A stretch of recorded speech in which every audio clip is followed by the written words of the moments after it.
Hello everyone, thank you for joining us today. My name is Francesca and I'll moderate this first session of First International Workshop.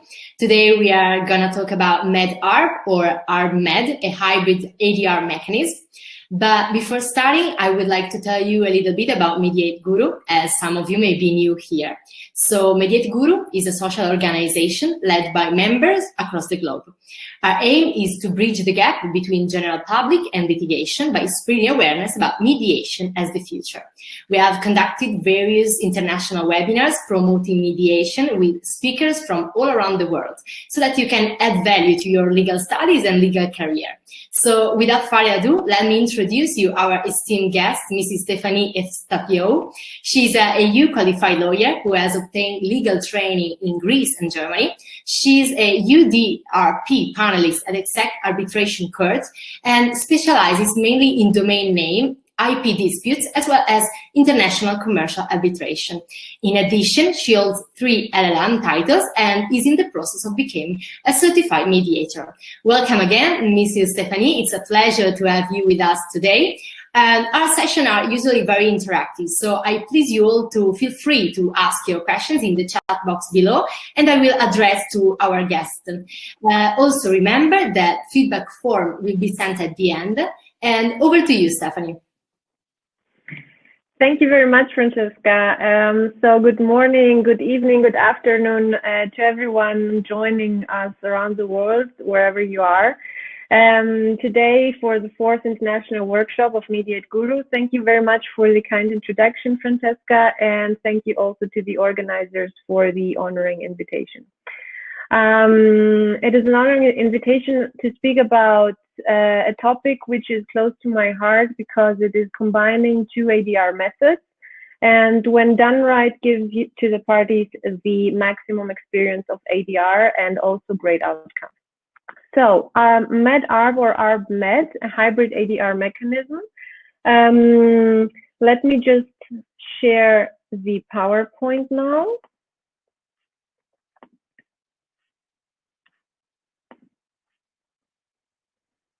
I hope you can all see it now. On an organizational note beforehand, I have a Q&A session planned at the end, but if needed, I will also take questions also in the middle of the presentation, depending on how many there will be. So moving on, let's see the outline. So let's talk about the outline a little bit. We are going to explore the different types of mediation at first, then move to arbitration, where I will be explaining how this ADR method works. Then we will see differences and similarities of mediation and arbitration. Then talk a little bit about hybrid methods, what ADR exactly is, and finally see what the Med-Arb or Arb-Med is about. In the very end, I will have I have prepared for you some model clauses of well-known institutions and some pathological clauses that have some defects, and we might do it interactive at that point where you can tell me if you can observe any pathology in the clause or not. And then, as mentioned, we will have the Q&A session. So, types of mediation. There are different types of mediation depending on the viewpoint each time. Ad hoc mediation is when the parties agree to mediate without any institution administering the process. We will see more about that in a minute. Institutional mediation is a mediation where an institution, in example, WIPO, the World Intellectual Property Organization, or others like International Mediation Institute, ADR, OVR, CARB, etc., is administering the proceedings. Some, if not all, have also a list of mediators you can choose from. Then there is, depending on the behavior of the mediator, the type of the facilitative, the evaluative, or the transformative mediation. Mediations can obviously also be categorized by the substantive law matters that are dealing with, such as civil mediation, commercial, family law matters, etc. And then there is also the court annex mediation and the judicial mediation, now about which we will talk in a minute. Now, you cannot use all types of mediation forming a Med-Arb or Arb-Med mechanism, since it needs to be a private process that has been agreed upon by the parties and not be ordered by the court as in the last category. So the term ad hoc mediation is often used for arbitration, but for the sake of this distinction from the institutional mediation, I will refer to it as such. As mentioned, mediation refers to a dispute resolution method or process in which a third party, a neutral, agreed by the parties in dispute, acts objectively to facilitate parties to understand each other's positions, achieve conciliation, and finally resolve the dispute. In an ad hoc mediation, the parties agree with a private agreement, a contract, to resolve their dispute via mediation and design that procedure to their liking. They can freely choose the substantive law that will govern the contract and the mediation, the procedure schedule, a time schedule, duration of the mediation, number of caucuses. Here all the choices open and up to the parties. There are no institutional rules apply to that kind of mediation. On the contrary, institutional mediation, as the term is also kind of not used for mediation much more than in arbitration, but however it is referred to when a mediation is administered by an institution. The examples of institutions are the ICC, WIPO as mentioned before, the IME, CARB, the American Arbitration Association and its International Center of Dispute Resolution, even HKIC, which is in Hong Kong, and many, many more around the world. Some of them are not dealing with all kinds of mediations, and some are even very specialized in only a few kinds of mediation, such as family law, for example. WIPO is an institution that deals with all kinds of mediation, but more importantly is also very specialized in IP and domain name disputes. The institution provides the procedural management. The procedure is conducted according to the mediation rules of the institution, and some, if not all, as mentioned, provide for a list with mediators for the parties to choose from. Now, there are some rules that oblige you to choose a mediator only from that list, and they are the so-called closed list. Usually, the venue is provided by the institution in the institution's building or premises, and this is, however, only a choice of procedure. The parties are still free to apply the substantive law of their choice, which will govern the dispute. Moving on, we have, depending on the style of the mediator, we first have the facilitative mediation. The facilitative mediation is the most traditional type of mediation, which can be described as a meotic method, as described by Socrates in ancient Greece. In this type of mediation, the main characteristic is that there are a lot of caucuses with the parties, and even caucuses with each party alone, in contrast to the evaluative style that we will see in a minute. The mediator is guiding the parties to a solution, and she's not giving any recommendations, advice, or opinion on the legal matter and on the outcome of the case. The mediator is in charge of the process, and the parties are in charge of the actual outcome. So moving on to the evaluative mediation. Evaluative mediation is the method which is usually held by judges and is more common in countries such as the US and the UK. The mediator starts with a common session with both parties and usually continues that way. The mediator is still assisting the parties in reaching a solution, but it is more of a negotiation and an active engagement of giving them possible ideas or solutions. She's pointing out weaknesses of the case, making predictions on how this case would stand in a courtroom or a jury, and gives formal or informal recommendations and even legal advice.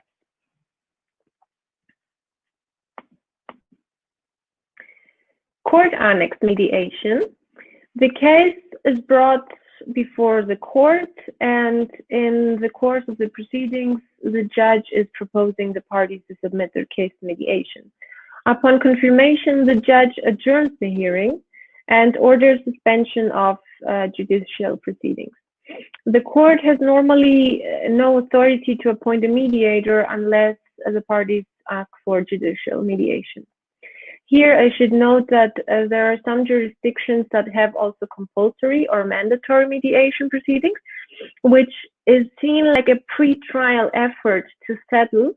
And if such proceedings fail, then the case is taking its way to the courts naturally. This is a compulsory, at least, effort, because no one can oblige the parties to actually settle, but the effort is that counts, is then a prerequisite for the actual trial. And this, as far as I know, has been implemented in Italy and recently, very recently, also in Greece.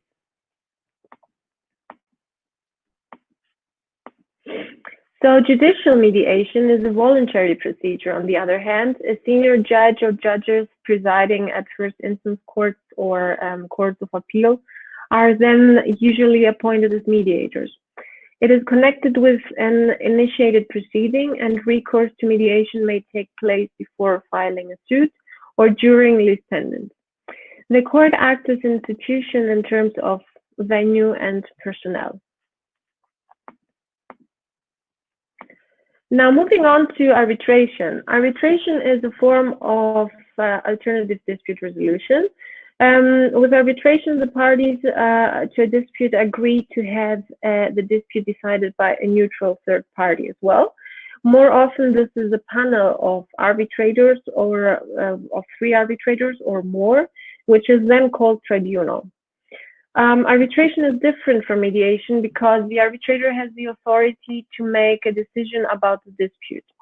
The arbitration process is similar to a trial where parties are making opening statements, they are presenting evidence to the arbitrator. Compared, however, to a traditional trial, the arbitration can usually be completed more quickly and less formal. After the hearing, the arbitrator issues an award. Some awards simply announce the decision, and then they are called the bare bones award. And others give reasons, and then they're the so-called reasoned awards. When the decision is final, it can be enforced in a court and can be appealed on very narrow grounds, and not in every jurisdiction. There are jurisdictions which give the possibility of also non-binding arbitrations, and there the arbitrator's award is advisory and can be final only if accepted by the parties. We have a very important convention in that regard for recognition and enforcement called the New York Convention from 1959, which has more than 165 signatories at the moment. Moving on, arbitration has its pros and its cons. And as all things in life, I would suggest. We will look at each particular point from a positive and from a negative perspective, from a pros and from a cons perspective. So arbitration, in regards to cost, is historically, at least, has been often seen as a cheaper way to resolve disputes on average than litigation in court. But again, that depends on the jurisdiction. However, as mentioned, this is not always the case, and we will see in the cons afterwards that this might change from time to time.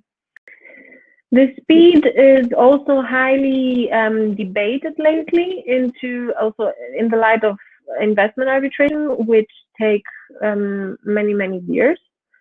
Arbitrations, however, are seen to follow more specific and defined timelines, towards resolving the dispute, and arbitrators do not always face crowded work and caseloads, resulting in quicker final decisions.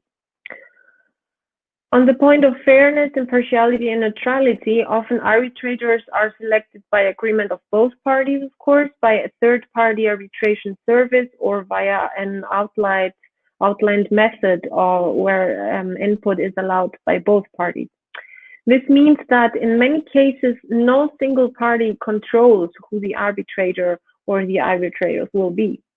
And since most of the times there are certain rules as to what nationality of the arbitrators concern, or rules of disclosure in terms of conflict of interest, the impartiality and the neutrality of those persons are safeguarded. Expertise is, for me, the most important factor in arbitration, where parties can pick arbitrators that have specialized in and refined knowledge in particular legal fields. This is especially crucial, for example, in technology and IP-related disputes. And you might find jurisdictions such as in Germany here, where you can have specialized courts for IP disputes, but not all jurisdictions do have that and have such judges that are specialized in those fields. Tailor-made proceedings. Parties can usually adjust and design their proceedings as they want and combine a lot of different best practices, which is a very positive point as well. Finality. For the most part, it is very difficult to appeal arbitration rulings, even if glaring mistakes have been made by the arbitrators. This finality can be a positive factor in relation to ending a dispute or one way or another and allowing the parties to move on. Confidentiality, on the other hand, is also a very important factor for the ones who choose arbitration as a resolving method for their dispute. Arbitration hearings do not take place in open court, and transcripts are not part of the public record. This can be very valuable for parties in some cases, with exception to the investor-state arbitration that are, for transparency reasons, open and public. Now, seeing those points from the negative perspective, let's say, cost, as mentioned, arbitrations are not always cheaper than litigation. This is because arbitration can vary in complexity and can take many forms, some of which may actually be more likely to increase the costs versus litigation. In regard to the speed, just like there aren't always cheaper, arbitrations are not necessarily also faster than litigation.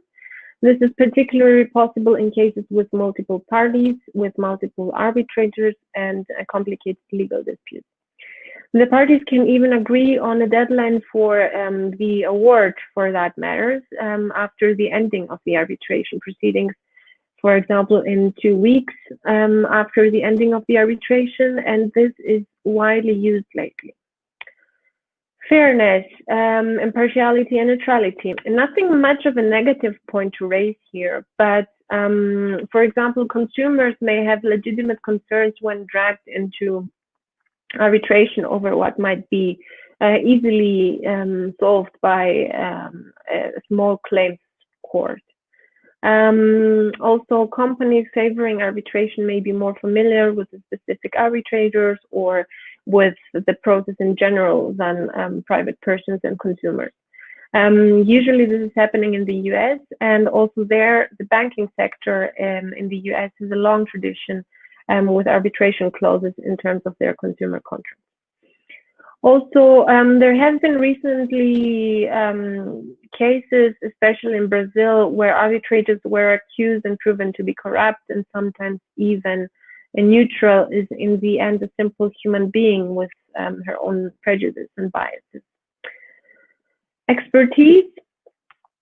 It is always crucial, of course, to research the experts on their viewed opinions when picking a neutral for his or her expertise, so that the party suggesting that neutral can also take advantage of that opinion and will make sure that this is not backfiring for the case. Tailor-made proceedings. Sometimes parties are often too eager to regulate and control everything in regards to their proceedings, ending up having a very difficult arbitration agreement or arbitration clause to interpret, and with even the risk of having an invalid arbitration agreement in the end. Finality. Here we could mention as a negative point that it is somehow debated and seen that the waiving of the right to appeal might be a negative point for some instances. But again, the parties agree on that anyways in beforehand, so it is a decision of the parties. Moving on now. Here is a small chart where you can see the debate between mediation and arbitration. In comparison, we would say that there can be a voluntary or a compulsory mediation as mentioned. However, arbitration is always voluntary. Trial is put on hold when mediation starts. And in arbitration, trial is replaced by arbitration. Competence is the principle where once the tribunal has made clear that or decided that it is competent, everything else under that falls out of scope. Mediation generally has only one mediator, and arbitration has oftentimes 3 arbitrators, the so-called tribunal. Mediator's function is to facilitate the negotiation and for the parties to reach an agreement on their own. Empathy is also playing a very big role in that matter, whereas an arbitrator's function is to render an enforceable decision on that matter and act like a judge. In mediation, no judgment or award is rendered. It ends usually with a settlement agreement or when the parties cannot further move on. Arbitration ends always with a final word, which can be binding. In some jurisdictions might not be binding, but this is even up to the parties again. And it ends always with the award. Agreements to mediate are generally enforceable, requiring parties to make a good faith effort to arrive to the settlement. And agreements to arbitrate are generally enforceable, requiring the parties to accept the arbitrator's decision as if it was a court decision. So, about the hybrid ADR methods. First of all, there is a debate what ADR means. It might be the alternative dispute resolution, which is of course the common sense that is given to the acronym ADR. But there is some debate in literature that it can also mean amicable dispute resolution. However, this point, in my opinion, is not the correct one because arbitration is oftentimes not an amicable dispute resolution. Or that it is more appropriate to say that it is an appropriate dispute resolution, which is quite in line with what we will see in the further, because picking the appropriate dispute resolution mechanism is what will succeed in the end and what will take you to the success. Traditionally, the methods described under ADR is negotiation, mediation, and arbitration. Now, a hybrid dispute resolution process combines elements of 2 or more traditionally separate processes into one. And the most common hybrid process is mediation arbitration, or the Med-Arb, which uses the same individual or dispute resolution form first as a mediator and then, if necessary, as an arbitrator. This is distinguished from the common circumstance where more than one type of dispute resolution procedure is provided for in sequence, such as grievance procedure that provides first for negotiation, then mediation, and then arbitration. And finally, for arbitration, where this would be the process carried out by the different persons. However, the parties, there can be a lot of hybrid methods and the parties can get very creative there. There is a task force which is researching the various combinations from the Pepperdine University in the US that I came across lately. And you will be surprised how creative the parties can be in that regard. So there is no limit there, really, and the parties can get very creative. However, as our topic is Med-Arb or Arb-Med here, we will talk about this hybrid method. So Med-Arb offers, let me just be clear first of all that Med-Arb is when the mediation is first and then the arbitration moves, then the parties move to arbitration, and that Arb-Med is when arbitration is in the beginning, obviously. Arb-Med is not that common, and it has never occurred, I have never been in a situation where I had an Arb-Med, and it is a very peculiar method where some matters, it is, for example, when a party is maybe seeing that is losing an arbitration and then proposes to the other party that, hey, maybe we could move on to mediation to clear that matter so that they cannot have a final binding decision, which is very clever tactic if you think about it. Or when some matters of arbitration, when some matters are appropriate to be resolved by arbitration and some other matters are appropriate to be resolved by mediation, and this combination with arbitration first would be the appropriate one. But Med-Arb is the most common one. So Med-Arb offers parties the ability to obtain a definite resolution of a particular dispute with reduced cost, sometimes efficient process and flexibility to pursue consensual settlement prior to or during binding arbitration. In the right circumstances, Med-Arb may present a process that best serves the interests of your clients. The two concerns raised most frequently as to the use of hybrid process are applicable only if the same neutral serves as both arbitrator and mediator, a practice which serves the party's purpose of maximizing efficiency and minimizing the expense, since just one neutral will be conducting the processes. It saves time, obviously, and cost. Well, as to those concerns, however, the first one is generally accepted that confidentiality may play a role here for the mediation, which is very essential, of course, for both proceedings. However, in mediation, parties tend to share more of their secrets, let's say, that they wouldn't share in an arbitration or on other proceedings such as litigation. This is because it might be not easy to prove. This is because this might be a trade secret or for many other reasons.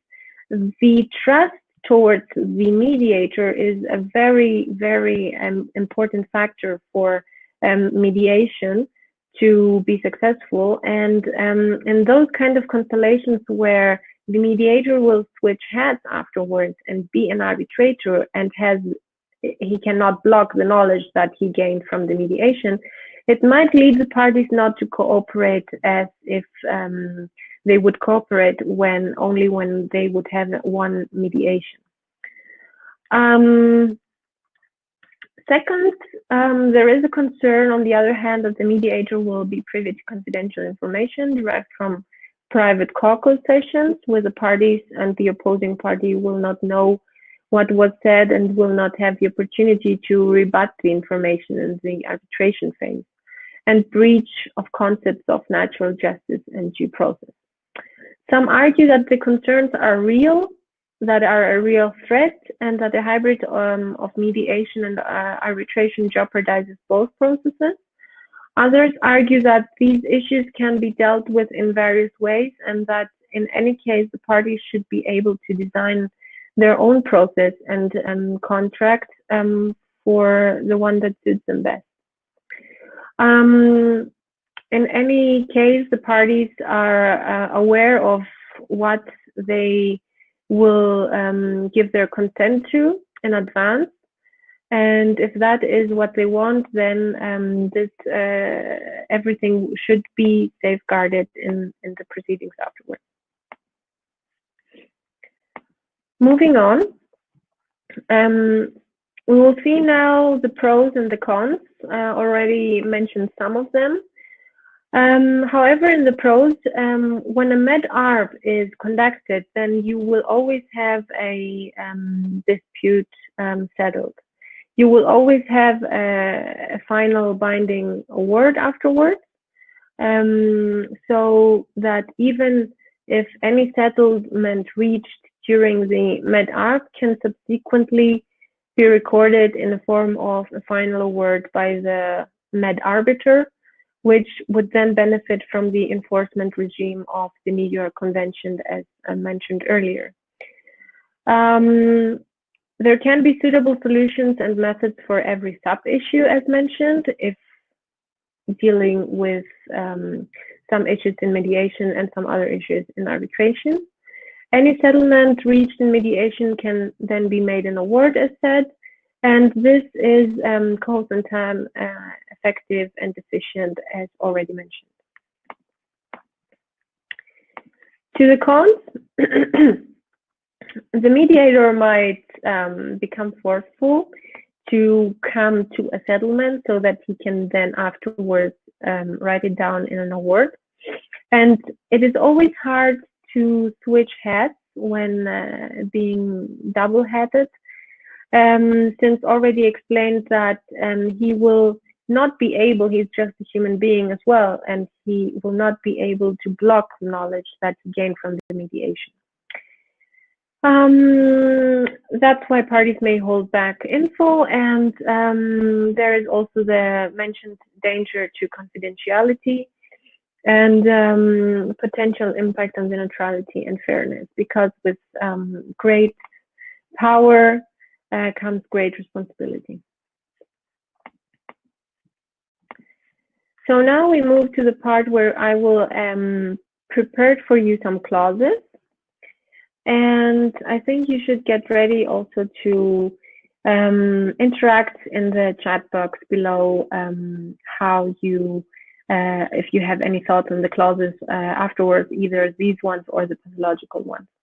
So here I'm going to explain to you at some point what the clauses are about. So here we have a clause which is a mediation, which is from the WIPO Mediation Rules 2020. And you can see here that the very important factor is that mediation is in accordance with WIPO mediation rules. The place of mediation is a very important one, and the language of mediation. This clause is according to Article 3 of the mediation rules of WIPO. And let me just say that you can find, for any of you who are practitioners or even also students and might want to take a look, every institution has its model clauses, and they can always be taken as such and inserted in the contract, so that you be sure that no mistake is done there, and that you will not end up with an invalid clause. So next one is again a mediation clause, which is from the ICC. And here you can see that by including this clause, the parties acknowledge that proceedings under the ICC mediation rules are available to them at any time. This clause does not commit the parties to do anything, but the presence of the clause is designed to remind them of the possibility of using mediation or some other settlement procedure at any time. In addition, it can provide a basis for one party to propose mediation to the other party. One or more parties may ask the ICC International Center for ADR also for its assistance in the process. So moving to the next one. Here we have a Med-Arb clause, let's say, where this clause creates an obligation to refer to a dispute to proceedings under the ICC mediation rules. It is designed to ensure that when a dispute arises, the parties will attempt to settle the dispute using proceedings under these rules. The clause also makes it clear that the parties do not need to conclude the proceedings under the ICC mediation rules or wait for an agreed period of time before commencing arbitration proceedings. The clause provides for ICC arbitration as the forum for final determination of the dispute, and if desired, the clause can be adapted to provide instead for a different form of arbitration or for judicial or similar proceedings. So moving on to one more interesting clause, which is also a Med-Arb clause. This clause creates an obligation, as you will see, to refer a dispute to proceedings under the ICC mediation rules again. Unlike the clause before, this clause provides that arbitration proceedings may not be commenced until an agreed period has elapsed following the filing of a request to mediation. To the lapse of time suggested in the model clause is 45 days, but parties can have another period selected that they consider to be appropriate for the contract in question. And the clause provides for ICC arbitration as well as the form of final determination of the dispute. If desired, the clause can be also adapted to provide instead of a different form of arbitration or for judicial or other similar proceedings. So next one, we have one of the most important and one of the most interesting ones from the SIAC. This is the Singapore International Arbitration Center, where they provide people and parties with an Arb-Med Arb clause, and parties who have an arbitration agreement may wish to refer their dispute to mediation either before they commence arbitration or in the course of the arbitration. So this is especially important for Asia because in Asia, more than the rest of the world, they have a tradition, a long-awaited tradition, which holds negotiation as a practice, first of all, and mediation, of course.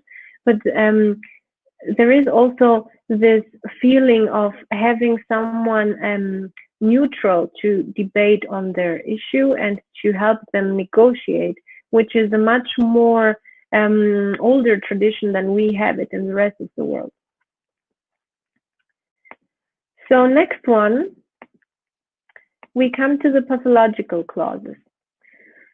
As to give you an introduction, first of all, the pathological clauses is a term that was kind of invented and coined by Frederick Eisenman, who is widely known as being the Secretary General of the ICC Court of Arbitration, later, of course, renamed the International Court of Arbitration of the ICC, for no less than 26 years between 1947 and 1973. So in his 1974 article, Eisenman presented and analyzed the term pathological clauses, of course, with a series of arbitration clauses that he called also the pearls, tainted with various mistakes, with various pathologies, and he used this term for those clauses. So this became one of the most popular expressions afterwards in the international arbitration jargon. The modern approach of courts seems to be that they will strive to uphold the clauses and prefer a viable interpretation of those. And this is, of course, subject to the caveat that the parties have evinced an intention, a real intention on their part to submit the dispute to arbitration.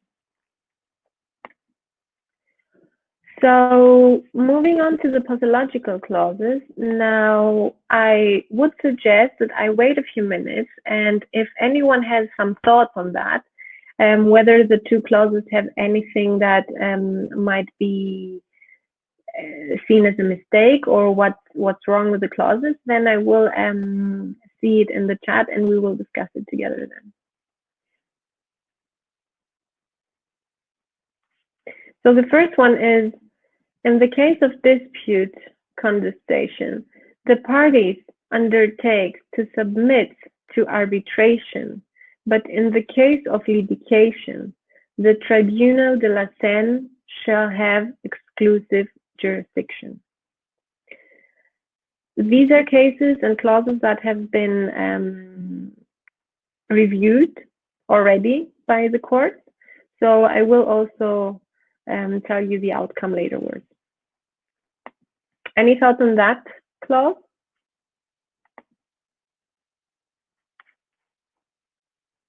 And Francesca, if you hear me, you could also assist me if I would maybe not see every comment in the chat. Okay.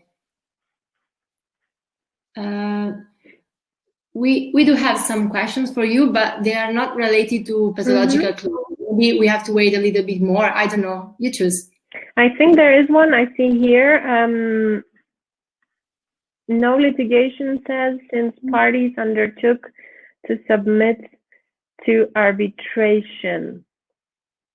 That is correct. And it is actually a very weird clause, I would say, because at first instance, you say that in the case of a dispute, the parties undertake to submit to the arbitration of the dispute. So, but in the case of litigation, the Tribunal de la Seine shall have exclusive jurisdiction. If, as said, if an arbitration is saying that has a jurisdiction, which means that the principle of competence is taking into effect, then the arbitration is assuming jurisdiction, and then no other any other mechanism is having jurisdiction anyways. So arbitration is having the jurisdiction, the arbitral tribunal is having the jurisdiction due to the principle of competence, and then there shall not be any litigation afterwards. So this one actually failed. It was not been upheld by the court. As to the second one, the unified term, of the German grain trade, as well as the arbitral tribunal of the purchaser, shall apply. What do you think about this one?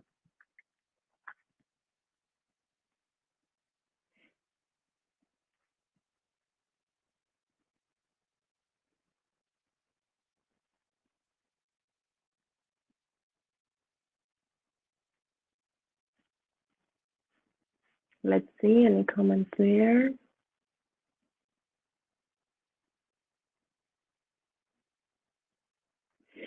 So this is actually a very peculiar one, because it is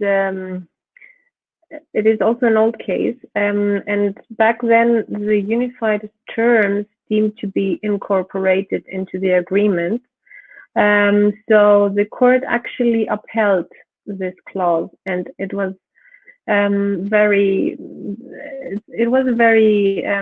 peculiar decision, let's say.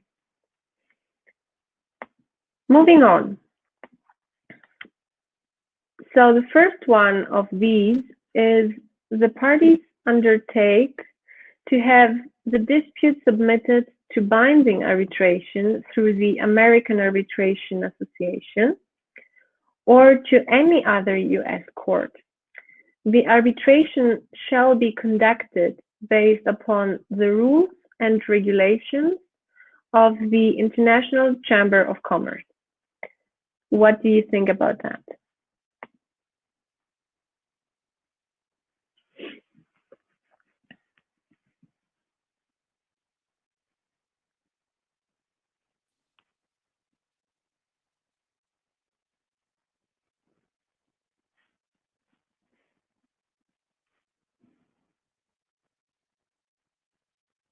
So I see here can't be a court of arbitration. That's correct. First of all, that there is no litigation since you have chosen arbitration.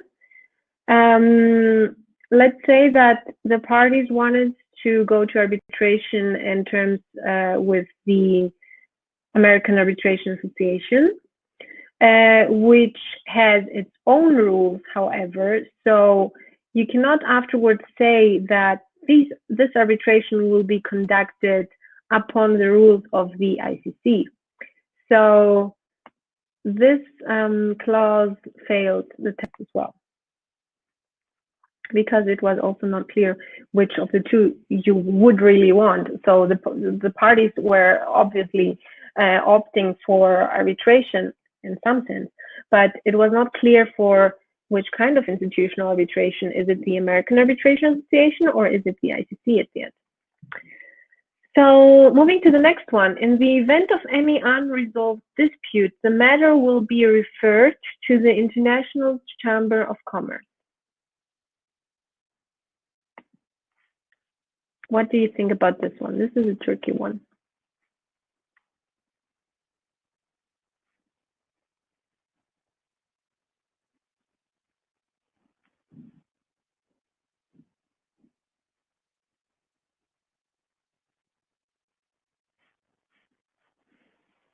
In the event of any unresolved dispute, the matter will be referred to the International Chamber of Commerce, also known as ICC.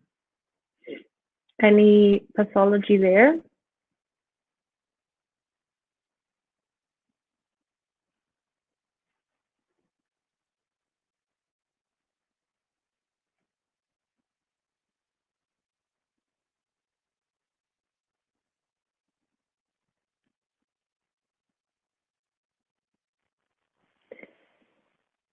Yes, actually, they're giving the competence to ICC, of course. However, it is not clear what they mean by that. Do they want arbitration? Do they want mediation? Do they want any other ADR form?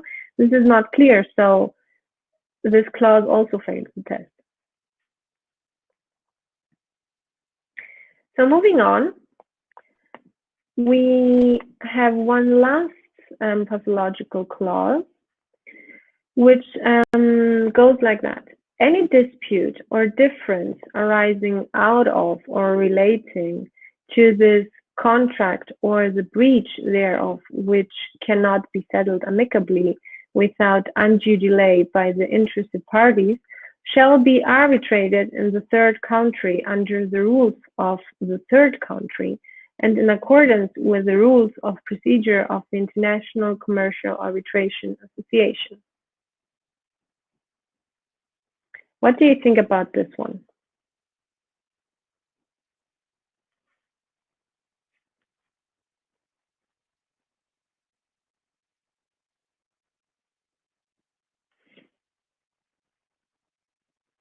Any dispute arising, or any dispute or difference, arising out of or relating to this contract or the breach thereof, which cannot be settled amicably without undue delay by the interested parties, shall be arbitrated in the third country under the rules of the third country and in accordance with the rules of procedure of the International Commercial Arbitration Association.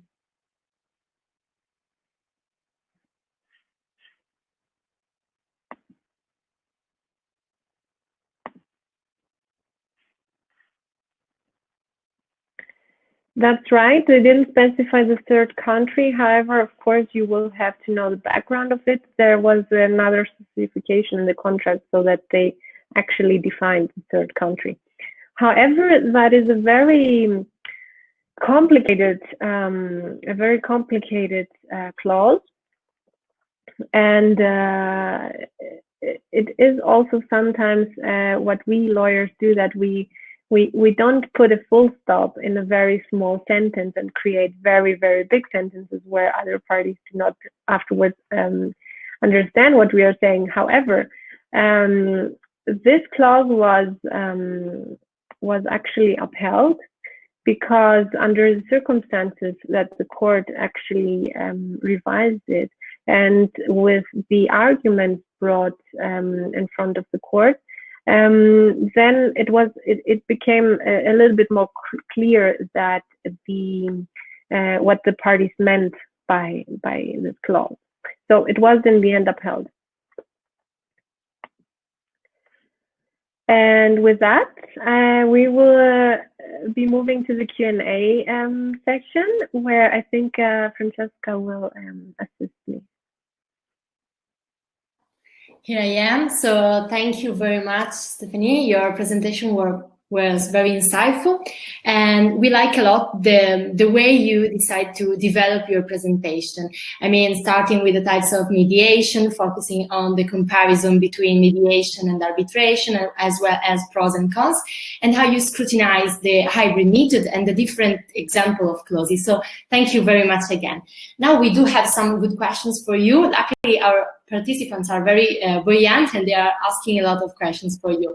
So the first one is, can settlement agreement reached after mediation be enforced through courts? Yes, the settlement agreement of the mediation is normally not really useful if you're not going to court to request its enforcement. It's in every jurisdiction different, and there are different rules on that, and usually the national law applies for that. And you should check the National Mediation Act or the National Mediation Law on the procedure, or probably also, yeah, civil court procedure law for that. Okay, thank you. The other one is, who is supposed to choose the arbitrator, the parties, and what happens if the parties don't agree on the arbitrator and the person of the arbitrator? So usually the parties are there to agree. When you have a solo arbitrator, let's start with that. When you have a solo arbitrator, the parties choose only one arbitrator. In the proceedings where you have agreed upon a tribunal, where it can be 3 or 5 arbitrators or even more, then